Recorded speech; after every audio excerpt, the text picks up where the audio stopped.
A very warm welcome to the Made in China podcast. And today we are very happy to have finally one more female guest. We have too many male guests with us, but we're very happy to have Cecilia on board with us. Cecilia works for Trip.com, also known as Xiecheng in Chinese. And we are very happy to have you here, Cecilia. Yeah, thank you. Hello, guys. Great to have you here. Great to meet you, Cecilia. Yeah, great to meet you guys. So for those who don't know you yet, can you introduce yourself? Who are you and what exactly do you do at Trip.com? Yeah, sure. Okay, well, my name is Cecilia and my Chinese name is Qin. And just as you mentioned, I work at Trip.com and I primarily in charge of the PR work and part of the KA cooperation. And meaning that cooperation with our important industry partners. Fantastic. Yeah, that's it. Cool. Yeah. And not only PR, you're the vice president at Trip.com. I'm a big fan of Trip.com. It's one of the best platforms. Oh, really?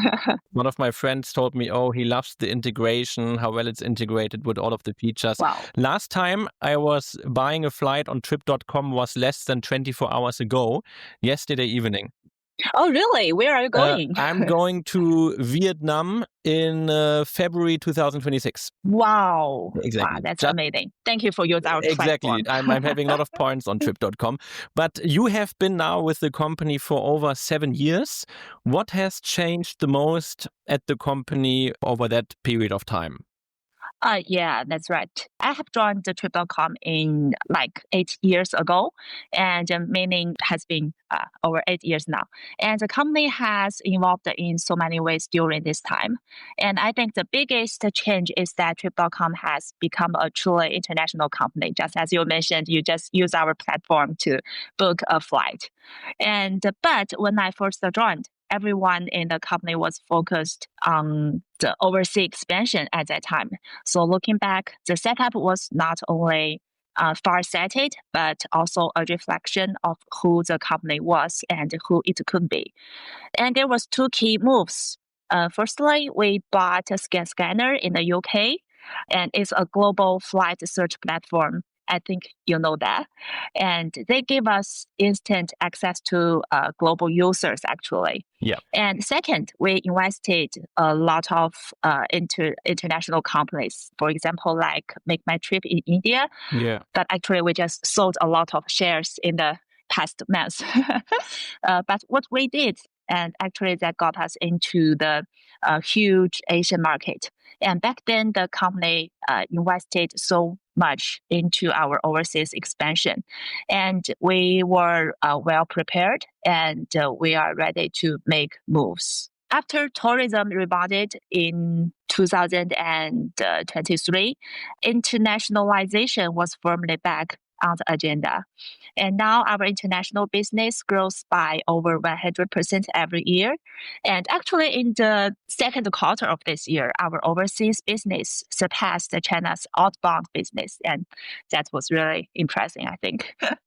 And I estimate the volume of overseas business will overtake that of domestic business in a few years.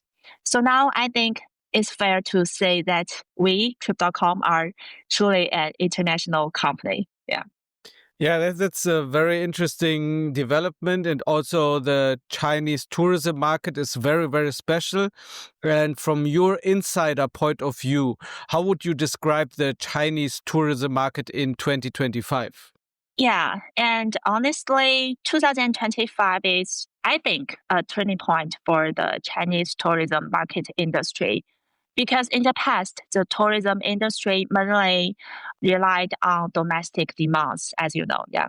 And at that time, the domestic economy was developing rapidly, and people had a strong desire to travel, and supply could basically meet the demand, and sometimes there was even a shortage. But now, domestic tourism demand just isn't as strong as before, yeah. I think you know that economy is not just as strong as before. And both the government and the industry have noticed this trend. Therefore, the government introduced a lot of policies to keep up. And now for major international tourist source countries, like I think Germany, France, a lot of countries, we have basically implemented transit visa-free or direct visa-free policies. And people in this industry are also making a shift, gradually changing from serving domestic tourists to serving global tourists. So looking at this development of the industry, I think 2025 is like turning point. This year, it's obvious that the growth points of the industry are overseas. So whether it's Trip.com or other industry players, we've all made a lot of adjustments. We hope to see good results from these adjustments in 2026. Yeah. Wow. Yeah, fantastic. And you mentioned it, this visa-free policy is amazing. So many foreigners are coming to China. Yeah. Yeah, we see more and more. I hope that this will last, hopefully, for a very long time. Yeah. And maybe, yeah, you could tell us more about which destinations in China are especially popular right now and why. Right now, popular tourist destinations are still the classics. I think you know all like Beijing, Shanghai, Guangzhou, and also Chengdu, Xi'an, and which have always been popular with overseas tourists. One reason is they have convenient transportation. Yeah, and the other is that these sporting facilities are well developed. But apart from this, and there are two obvious new trends. And the first is that destinations in border provinces and regions are becoming more and more popular. For example, in the third quarter of this year, booking numbers in places like Urumqi, Huhehatte, and Lhasa increased by nearly 30%. And mainly, these places have original nature scenery and unique cultures and heritage that they have only seen online and can't experience in other places. And more people are looking for different experiences, and these areas are riding the wave of popularity. And the second is the rise of small town tourism. And these places aren't mega cities. These cities are like quiet. And many citizens who want a slow life and to relax choose these places. And we've also launched a lot of healing themed tourism products to meet this kind of growing demands for these people's needs. And what we can gather from this is behind this is a key shift in people's travel demands. They no longer want to just quickly visit places for a photo, blah, blah, like that. And instead, they want in unforgettable experiences. So experience is really important right now. And previously, they would flock to the popular places, but now they prefer off the beaten path ones.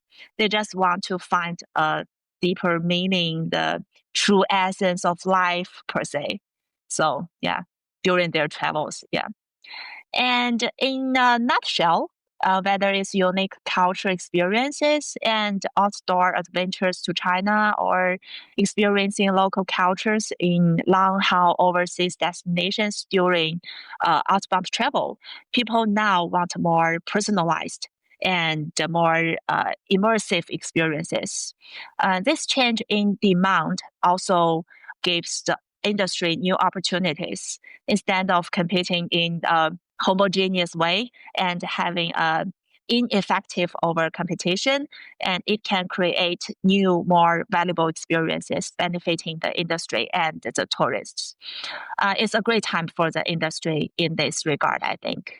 Yeah, that's very interesting because from your platform, you can see a lot of trends and shifting demand of the consumers. You already talked about it. And because you have millions of bookings every month, I guess, you see the trends really. And you were already talking about some. So from the last 3 years since the pandemic, what is the most significant change in the travel behavior of Chinese tourists that you can see from the data? After the pandemic, the most obvious changes is Chinese tourists' travel behavior are that they are traveling farther. they're traveling further and experiencing more deeply at the same time. And for outbound travel in the third quarter of this year, our outbound hotel and the flight bookings increased by about 140% compared to the same period in 2019. And people are going to more distant places. The European market is doing extremely well. Yeah, just like you too. Bookings in Iceland and Norway have doubled, and those in Spain, Italy, and Germany have increased by 70%. So it shows that Chinese people are more willing to travel to far off places and spend money on high quality and in-depth cultural experiences. So we can look at example on social media, vlogs about Aurora viewing in Iceland and Norway, in-depth tours of European small towns, and Antarctic trips are really popular. And these places are becoming more and more attractive to our domestic tourists. And the same goes for domestic travel. Everyone wants to have in-depth experiences. For example, there are a lot of people exploring culture, going on outdoor adventures, or traveling to a city, especially for a show. And also, the demands of specific groups are becoming more obvious. For instance, wealthy and elderly people whose spending power is 3 times that than the young people are making the market shift from competing on price to competing on value that is more important for them. Yeah. Yeah, very, very interesting. And as far as I'm aware, Trip.com also works with many cities and regions in China, right? So kind of with a partnership. How do these partnerships come about, and what do both sides get out of them? Well, the core of our cooperation with different places is creating new growth together. And this year, we hold an Innovation Summit every year. And in this year's Innovation Conference is a great example. We held this conference in Shanghai and Chengdu, and we were inviting nearly 2,000 tourism partners from more than 60 countries and regions around the world. We even chartered plans to bring them to China for first-hand experiences. The theme of the Chengdu part was means of innovation. And we had a drone show with more than 4,000 flying drones, which told a story of humanity and innovation. And starting by connecting ancient Egyptian civilization to the Silk Road of China's Tang and Song dynasties, the Industrial Revolution, and up-to-date development. We also arranged the Sichuan opera phase changing and arranged the chance for our partners to experience the cultural heritage. And all this left a deep impression on our foreign partners. And they really invaded the slow-paced life in Chengdu. And we also launched the World Heritage themed routes with the Sichuan Department of Culture and Tourism. And we invited the global influencers for on-site visit and promoted Sichuan through overseas social media. And this made Chengdu a bridge connecting China and the world, as well as the past and the future. And this cooperation model is quite typical. And we use our global perspective and new technologies to dig out and showcase the local culture features so that more people get to know them. And normally, we also work together with local culture and tourism departments through making activities like super destination. For example, we cooperated with the Jiangsu government and we launched the cross-city food reduction consumption vouchers and linked up more than 500 high-star hotels. In the end, during the event, the order volume in Jiangsu increased by 20%. And for local areas, this kind of cooperation can directly bring more tourists and consumptions. We can also take Harbin ice and snowboard as another example. After cooperating with us, the growth rate of inbound tourism orders exceeded that of 99% of domestic scenic spots, attracting more foreign tourists to experience the beauty, ice, and the snow festival in Harbin. And recently, we was also at the scene of the Curry Asian Tour, NBA player, and which was a cooperation with the publicity department of the Chongqing government. And we arranged the drone shows and the night cruises on the two rivers. And more than 5,000 drones formed a pattern of Curry taking a shot in the night sky. And Curry himself was also surprised and couldn't stop talking about it. And the related short videos received more than 2.1 billion views on TikTok and even become popular overseas.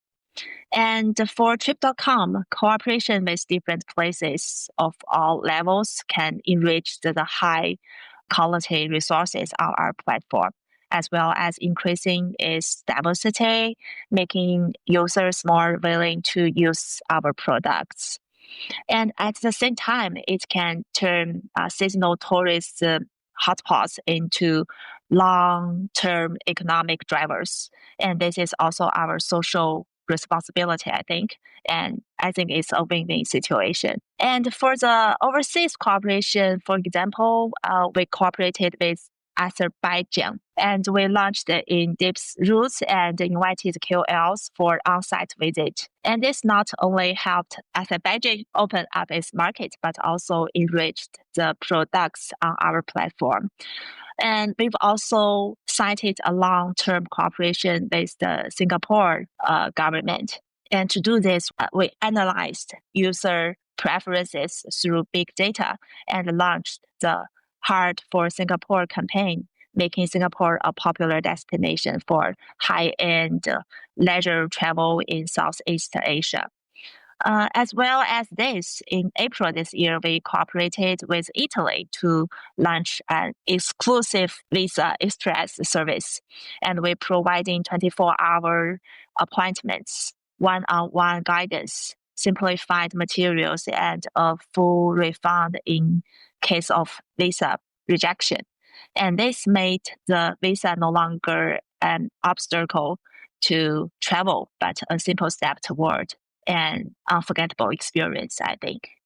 Yeah, this is very interesting. And talking about the visa, as we already said, now for a lot of foreign countries, they don't need a visa to come to China. And I also see myself, our office is very close to Nanjing Donglu, that there are a lot of foreign tourists here.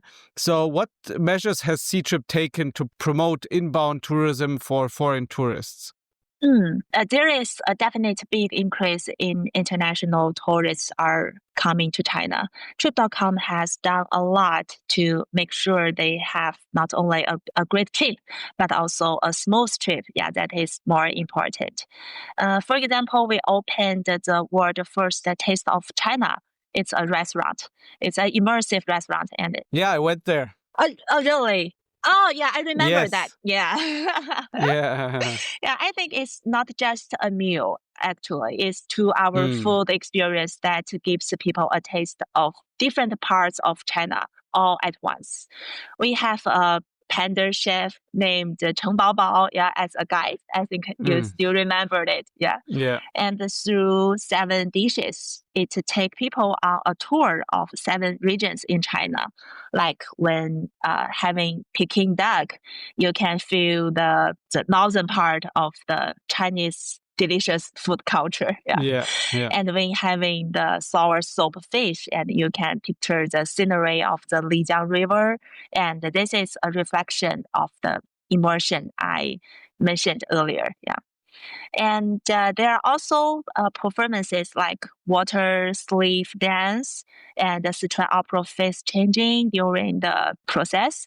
And guests can even interact, like playing some small games during the process.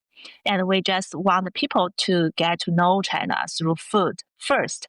And I remembered a foreign girl, maybe from Brazil, and after the experience that wearing Miao costume, and she told us that it was really beautiful and really impressive. And then we have services for transit passengers. Many international tourists transfer in hub cities like Beijing, Shanghai, Hong Kong, and we launched a free half-day tours that is totally free. And they can visit like Beijing, we take them to the Temple of Heaven, Tiananmen Square, and the Great Wall. Or in Shanghai, we take our tourists to Yuyuan. Yeah, that's called Yu Garden. Yeah, I think in Shanghai. And we've already received nearly 10,000 passengers for now. And in September this year, we also cooperated with Hong Kong International Airport to launch a free half-day tour of Hong Kong. And there was an elder British couple transferring from Hong Kong to Guangzhou, and they were worried about having no mobile network and not being familiar with the route. But luckily, our colleagues were on hand to help them. Not only answered their questions, but also bought them high-speed rail tickets to Guangzhou and arranged the transportation and network and everything. And the old man said, as soon as we got off the plane, we felt at ease and everything was arranged. This is the warmth of Chinese service. And we want to convey as well as showing that Chinese hospitality. On top of this, we identified and solved a huge pain point and obstacle for tourism: inconvenience ticket buying and payment for overseas tourism. We cooperated with over 2,000 domestic bots to launch online ticket buying services. And we place international virgin ticket selling and collecting machines in nearly 30 popular scenic spots, which support more than, I remember, it's 16 languages and cut the payment time by 80%. And at exchange point in 13 cities, they can also exchange for change containing wallets. So they can use cash right after they got off from the plane. And I think it's fair to say that our efforts have paid off. In the first 3 quarters of this year, the number of international tourists booking trips in China through our platform has more than doubled. So also they book earlier and they spend more on hotel and such. This has undoubtedly brought the new growth to hotels and scenic spots, I think. Yeah. Wow. And now, if we look at digital innovations, what digital innovations are you currently using to make travel easier and more personal? For example, everyone is talking about artificial intelligence, data analytics, or some kind of new app features. We have artificial intelligence in practically every aspect of our services for now. Like for users, the independent visit volume of our AI trip planning tool has increased by 180% year on year. It can quickly generate the customized trips according to your needs and real-time data. It helps you save nearly half of the decision-making time. You don't have to look up travel guides on various platforms anymore. And also, it's linked to our list. The recommended routes, hotels, and scenic spots have been evaluated by hundreds of millions of users and verified on site by our professional team. Details such as the opening hours of scenic spots, good photo taking opportunities, whether family friendly hotels offer child minding services, and if there are suitable family attractions nearby are all clearly written. So you won't run into any unwanted surprise upon arrival. And I actually often use it myself, and I highly recommended it. Yeah. And for partners, we have an AI communication tool. It can respond to guests' multilingual inquiries in real time and solve language problems. Yeah, that is really important because I have to admit that most of our Chinese, we still have to improve a lot in our English handle. And we also have an AI content generation tool that helps hotel staff write high quality promotional content for their listings. And that is also very useful and important. And in terms of data analysis, we've upgraded all algorithm. Yeah, thank you. And we did this to encourage the industry to pay more attention to service.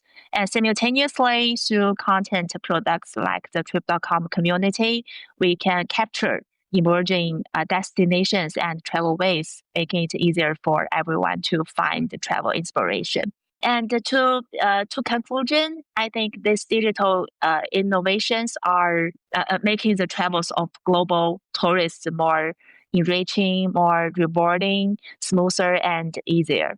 Looking into the future, what changes will take place in the tourism industry in the next few years? What trends are coming up?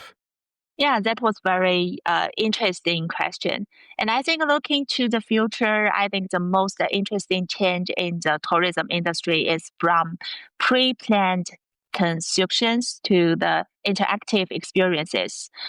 Trip.com won't be just a tool. You open your app to search for flights or hotels. And I hope it will be more like a travel partner or agent who understands you and can give you advice anytime, anywhere. And we can imagine a scenario. The future trip planner, and maybe upgraded to a provision. And now it cannot do this right now. And the future trip planner might suddenly say to you on a weekend morning, you seem tired lately. You've also browsed relaxation related content, and I guess you need a weekend away from your phone. I found a healing homestay at the foot of Wuyi Mountain, and there are like cases this week, and the weather will be great. And I think maybe if you're interested, I can generate a 30-second video right now, so you can hear the sound of the stream, and maybe you can also imagine the fragrance of the tea. I think this is the direction we are working towards. AI isn't just a tool anymore, I think. It's a partner that can help you to plan your trip with you. The current trip planner can already generate specific itineraries. In the future, I hope it might recommend trips that you haven't thought of, but are perfect for you based on your health data, emotion data, or even social media apps updates. Instead of waiting for your instructions, it will surprise you and give you a lot of inspiration. Yeah. And I think this ability to recommend actively will give rise to many tourism products that don't exist now. For example, there may be script-based tours. You fly to historic cities, not to just visit attractions, but to take part in time-spanning puzzle-solve games. And the hotel rooms and the restaurants are all parts of the plot. And there could also be pet-friendly travel packages for pet owners. It will solve all problems in one go, from flights with pet sitters to resorts with pet parks. Yeah. And to help achieve this, we've set up a 1 billion yuan tourism innovation fund, actually. And this year, we've already rewarded 20 global innovation projects. We believe these seemingly bold attempts will completely change the destination of travel in the future and give rise to new tourism. And after all, the ultimate goal of the technology isn't to make decisions for us, it's to save us the trouble of planning and let us focus more on the beauty of travel, like the moment of touch, the scenery you encounter by chance, and sincere communication with people from different cultures. And when various barriers to inbound tourism are broken by technology and the service, and every corner of China can be seen by the world, tourism become a bridge connecting people, connecting the past and the future. And what we are looking forward to is tourism industry empowered by technology, but ultimately giving people a warm, definable human experience. Yeah. Great. Wow, that sounds very promising. I'm looking forward to that. And if we're looking on a more personal side, what has been your most beautiful trip in the past couple of years and why? I really traveled a lot. But as someone in the tourism industry, I always learned a lot from business trips for inspections. And if I had to pick the trip with the best personal experiences, it would be the recent time when Trip.com held a global partner summit in Istanbul, Turkey. It was a great combination of work and personal insights. Turkish people are extremely warm and don't know why. Yeah, they're so warm to our foreign tourists. And when I was having a meal, the waiter suddenly served me a dish I didn't order. And I was, don't know why. And finally, I found out that it was sent by the local people at the next table from me. And on the road, I met a 5 or 6 year old girl, and she just stopped me and wanted to take a photo with me. And that was really interesting. And when I was in Istanbul, and even twice when I got lost, the local people just directly led me to the place I needed to go. And because, my English is not that good and their English is not that good either. So he didn't speak to me, but he just led to the place I need to go. And that was really feel so warm and really impressive. And I think you just don't get this kind of experience everywhere. But the kindness among people is usually more memorable than the beautiful sceneries and the delicious food. So I've been thinking that for Chinese, if we want to become a world-class tourist destination, well, we have no shortage of the great scenery and the food and policies and infrastructures, and also getting better. And we do have some areas for improvement. For example, the popularity of spoken English in China isn't high enough, just as I mentioned. And Chinese people are relatively reserved. Actually, we are not that outgoing. So we might be too shy to show kindness to foreign tourists because we are not so confident with our English, something like that. And however, if we want the foreign tourists to come back, everyone can do their parts actually. And as for me, I plan to say hello and offer help to foreign tourists in the future if I can encounter some in Beijing or Shanghai. Yeah. And I just want to pass in the kindness of Chinese people, and showing Chinese hospitality is part of our culture heritage actually. We are warm, but we're just not good at showing that we are warm. Yeah. And going back to the question, Turkey actually itself has a lot of scenery beauty and rich culture. Indeed, it's located at the crossroads of Europe and Asia. The city with a 1,000-year-old history has both a profound past and a vivid present. Yeah. It left a deep impression on me. This trip also made me truly feel that the core of travel connection, not just connecting different places, but also different cultures, business, and people's hearts. This is also Trip.com's mission, I think, through efforts with partners to enable more people to have the ability or opportunity to explore the world, broaden their horizons, enhance understanding, and gain a truly valuable experience during travel. And this experience also convinced me more than ever that tourism can promote international exchange and innovation. Yeah, that is very true, Cecilia. And we are also very happy that you make it easier for everyone to travel China, travel the world. And we just want to thank you so much for your insights. It was very interesting and we learned a lot. Thank you. Thank you so much. And I will improve my English. Hope next time if we can meet in person, hope I can communicate more better than this time. Absolutely. No, thank you very much, Cecilia, for your time today. It was a fantastic conversation and your English is fabulous. And looking forward to seeing you in person next time. Thank you for comforting me. Yeah. Looking forward to looking you again.